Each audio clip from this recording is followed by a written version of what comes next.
My name is Emily, and I'm 27 years old.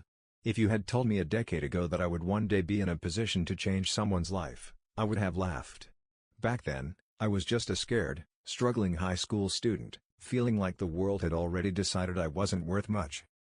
I grew up in a tough situation. My parents weren't the most supportive. They weren't bad people, but they had their own struggles. Money was tight, and so was their patience. They believed in survival, not dreams. So when I told them I wanted to go to college, they scoffed. Be realistic, Emily. College is for people with money. Just get a job after high school. You don't need all that fancy education nonsense. It crushed me. But there was one person who refused to let me believe that I wasn't capable of something more. Miss Taylor. She was my English teacher, and from the very first day of class, she saw something in me that no one else did. She noticed how I'd stay behind after school to read in the library because my home was too chaotic to concentrate. She saw the way I hesitated before answering questions in class, afraid of being wrong. One day, she pulled me aside after class and said something I'll never forget.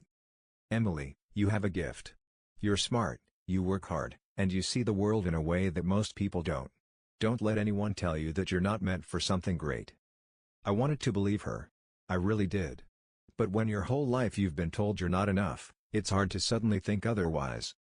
Still, Miss Taylor wouldn't let me give up on myself. She started giving me extra books to read, helping me with my essays, and even guiding me through the college application process, something I never thought I'd be able to do. She didn't just teach English, she taught me how to believe in myself. And she did it all without expecting anything in return. Fast forward 10 years later, and my life looks completely different. I got into college. I worked part-time jobs, hustled every way I could, and even started my own small marketing business after graduation. It wasn't easy, but I made it. And now, for the first time in my life, I had something I never thought I'd have: financial security. One day, I was scrolling through Facebook when I saw a post from an old classmate. It was about Miss Taylor. She was struggling. Her husband had passed away a few years ago, and with rising costs and teacher salaries being what they were, she was having a hard time keeping up with her mortgage payments. There was even a chance she might lose her house. I stared at my screen, heart pounding. This woman had changed my life. She believed in me when no one else did. She gave me hope when I had none. And now, she was in trouble. I knew exactly what I had to do. I sat there for a long time, staring at my screen, remembering everything Ms. Taylor had done for me. I didn't just owe her a thank you. I owed her my entire future. If it weren't for her, I would have never gone to college, never started my business, never built the life I had now. But the thought of actually paying off her mortgage was overwhelming. I mean, this wasn't just buying someone dinner or covering a bill. This was thousands of dollars. Even though my business was doing well, this was a huge decision. But deep down, I already knew what I was going to do. I closed my laptop, grabbed my keys, and drove straight to my bank. I had been saving up for a while, debating what to do with the extra money I had set aside. A vacation? A new car? Maybe investing in a second property? But none of those things felt right anymore. This felt right. At the bank, I sat down with a financial advisor and asked what the process would look like. I explained that I wanted to pay off someone's mortgage anonymously. I didn't want Miss Taylor to feel like she owed me anything, I just wanted her to be free.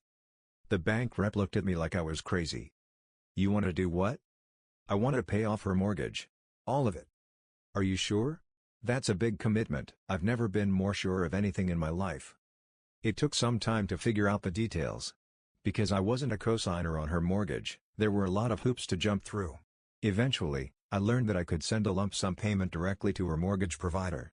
It wouldn't require her approval, she would just get a notice saying that her balance had been cleared. I wrote the biggest check I had ever written in my life.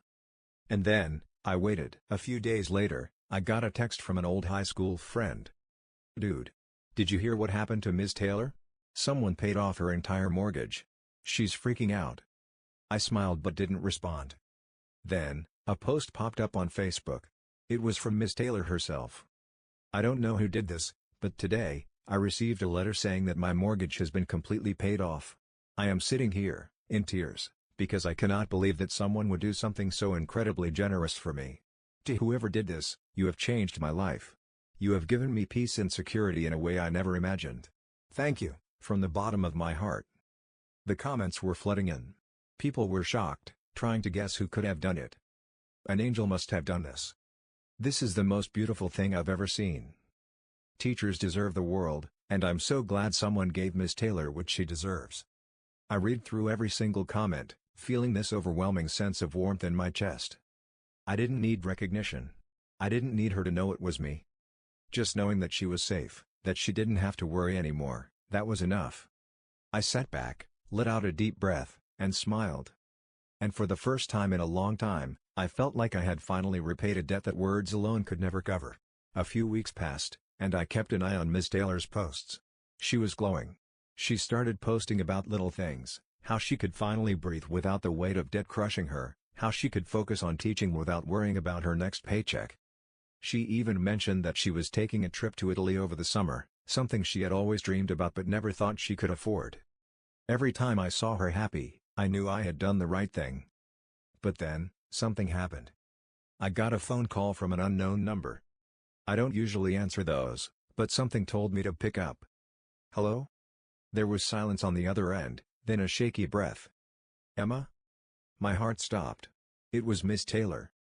I hope I'm not bothering you, but I had to call. I swallowed hard. She sounded emotional. Of course not. What's up? She hesitated. I just found out something, and I need to ask you something. Please be honest with me. I felt my stomach drop. Did she know? Sure, I said, trying to keep my voice steady. Emma, was it you? Silence. What do you mean? I asked, my pulse racing. Don't do that, she said, her voice cracking. Don't pretend like I don't know. I went to the bank today to sign some final documents for my house, and the manager slipped up. He said my mortgage was paid off by someone who cares deeply about me. She took a shaky breath.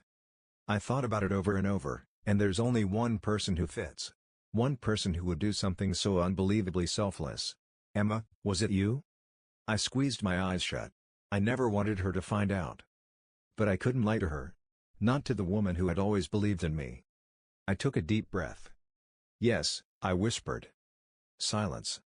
Then I heard a soft sob on the other end. Oh, Emma, why would you do this? This was so much money. You didn't have to. I wanted to, I interrupted, my voice firm. You gave me everything, Ms. Taylor. You believed in me when no one else did. You fought for me when I couldn't fight for myself. I wouldn't be where I am today if it weren't for you. I just wanted to give something back. There was a long pause. Then, she said something that completely broke me. No one has ever done something like this for me before. I felt my throat tighten. You deserved it, I said softly. She sniffled. Emma, I don't even know how to thank you. You don't have to. Just promise me you'll enjoy your life. Take that trip to Italy. Buy yourself something nice. Teach your students without stress. That's all I want. She let out a choked laugh. You have no idea how much this means to me. Ms. Taylor and I stayed on the phone for a long time that night. She told me how she had spent years worrying about whether she'd ever be able to retire, how she had taken extra tutoring jobs just to make ends meet, how she had almost given up on teaching entirely because it was so financially draining. But now? For the first time in my life, I feel free, she said, her voice thick with emotion. I don't even know how to thank you, Emma. I smiled, even though she couldn't see me. You already did, years ago.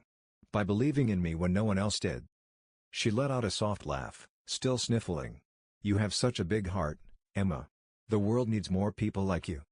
Hearing that from her, the woman who had shaped the person I became, meant more to me than she would ever know. A few weeks later, she sent me a picture. She was standing in front of the Colosseum in Rome, wearing a bright sun hat and the biggest smile I'd ever seen. Living the dream, thanks to you, she wrote. And at that moment, I knew, I had done something truly good. Did I do the right thing? Was this the best way to repay someone who changed my life? I'd love to hear what you think, let me know in the comments. And if you enjoy stories like this, make sure to subscribe so you don't miss the next one. There's always more kindness to share.